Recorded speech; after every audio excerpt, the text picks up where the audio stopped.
안녕하세요, 헌터입니다. 오늘 분석해볼 기업은 두산에너빌리티입니다. 그동안 거의 횡보했던 동사의 주가는 올해 들어서 본격적으로 상승을 시작, 최근에는 더욱더 빠르게 상승을 이어가고 있습니다. 자, 올해 들어서만 주가가 4배가 뛰었고요. 벌써 7만원 근처까지 올라온 상황에서 앞으로도 지금의 가파른 상승세 이어갈 수 있을지 분석을 통해 알아보도록 하겠고요.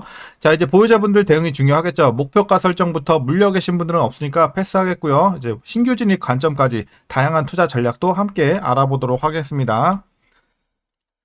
자, 이어서 수급 상황입니다. 한 달 기준으로 개인이 샀고요. 외국인과 기관이 팔았습니다. 자, 최근까지 거의 비슷한 스탠스 유지가 됐지만, 이제 최근 거래일에, 오늘 같은 경우는 좀 반대되는 스탠스가 나왔죠. 개인이 좀 크게 차익 실현했고요. 외국인과 기관이 들어오는 모습이었습니다.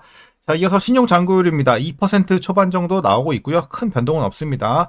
아주 낮은 건 아니지만 우려할 정도도 아니다라고 판단이 되고 있습니다. 나쁘진 않아 보이고요. 이어서 공매도 보겠습니다. 공매도 매매 비중 자체가 3% 미만으로 계속 유지가 되고 있습니다. 굉장히 안정적이고요. 이어서 대차 잔고도 약간 올라가긴 했지만 사실 유의미한 정도는 아니라고 판단이 되고 있어서 지금 공매도에서는 굉장히 자유로운 상황이다. 전혀 걱정할 거 없는 상황입니다. 자, 이어서 동사 재무제표 분석 들어가 보도록 하겠습니다. 먼저 2020년도 매출부터 보겠습니다.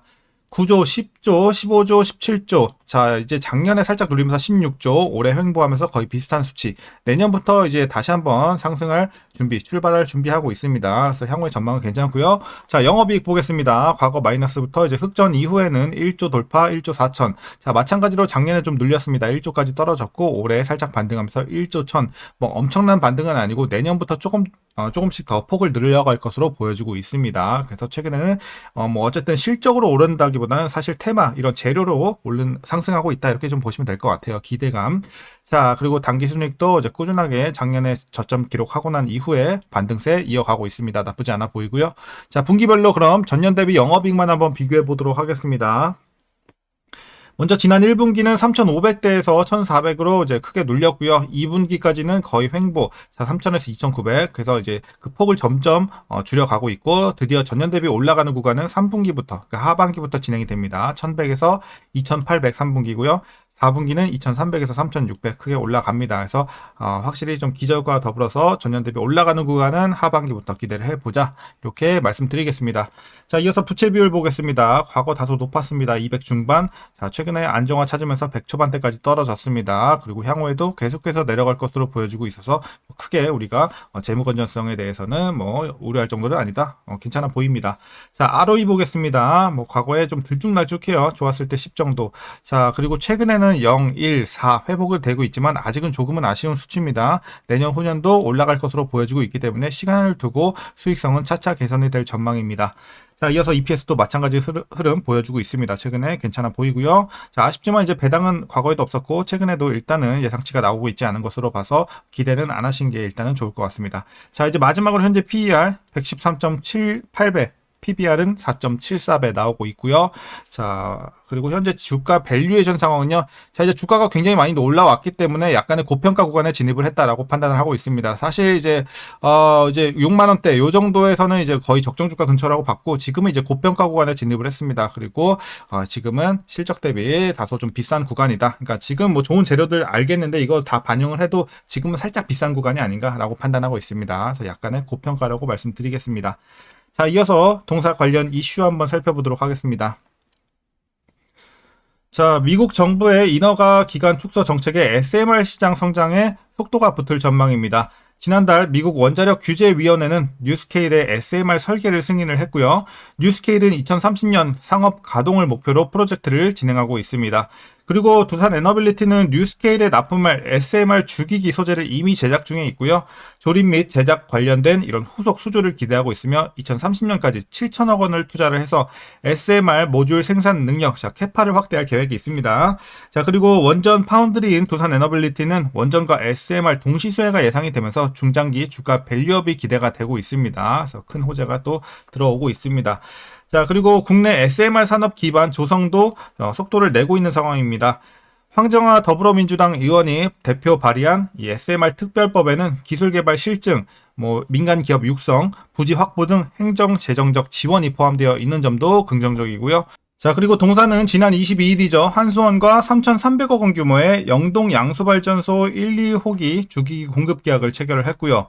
이어서 이제 도널드 트럼프 대통령은 지난 5월 2030년부터 대형 원전 10기 신규 착공, 그리고 2050년까지 원전 규모를 4배 확대를 목표로 해서 이런 내용을 담은 행정명령에 서명을 했습니다.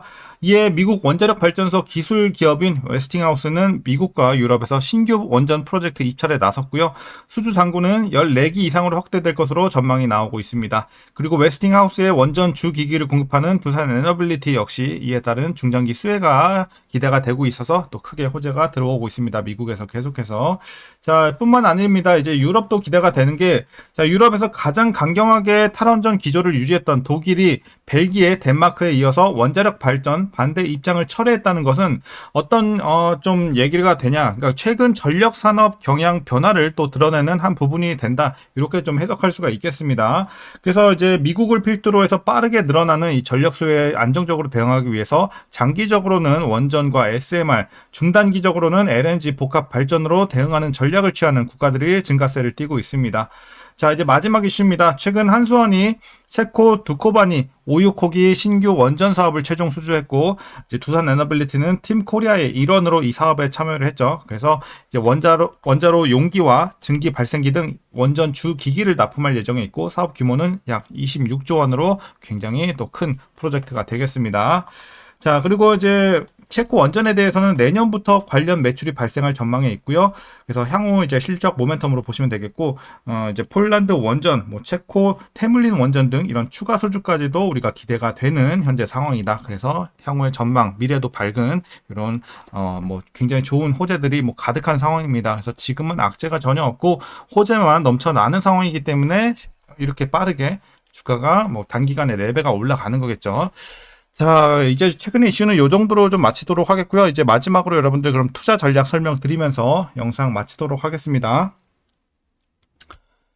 자, 먼저 신규 진입 관점에서는 반대 의견 드리도록 하겠습니다. 이제는 좀 지나치게 많이 과열이 됐습니다. 너무 많이 올랐고, 이제는 보유자분들만 조금 더 추가 상승력을 노려보는 구간이지, 익절해 나가면서 노려보는 구간이지, 지금 들어가서 본격적으로 수익을 내겠다 하기에는 조금 늦었습니다. 그래서 개인적으로는 보유자분들의 영역으로 말씀드리면서 반대 의견 드리겠습니다. 그래서 보유자분들 그러면 어떻게 과연 대응을 하셔야 되냐? 먼저 목표가부터 설정하도록 하겠습니다. 현재 목표가는 81,000원 제시해드리도록 하겠습니다. 여기 표시는 좀 힘든데 81,000원 따로 뭐 기록해 두시면 될 것 같고요. 81,000원까지 보유해 나가시되, 익절이 중요하겠죠. 제가 봤을 때 지금은 절반에서 70%, 이제 좀 안전하게 보실 분들은 더 하셔도 되는데, 제가 봤을 때 그래도 한 70%는 좀 익절하는 게 좋지 않을까. 그리고 나머지 소액 비중 한 30% 미만으로만 조금 더 추가 상승률을 노려보고 81,000원까지 맥스로 잡고, 그마저도 못 간다, 힘들 것 같다 싶으면 그것도 정리하시면 되겠죠. 어쨌든 지금은 주머니에 챙기면서 가야 된다.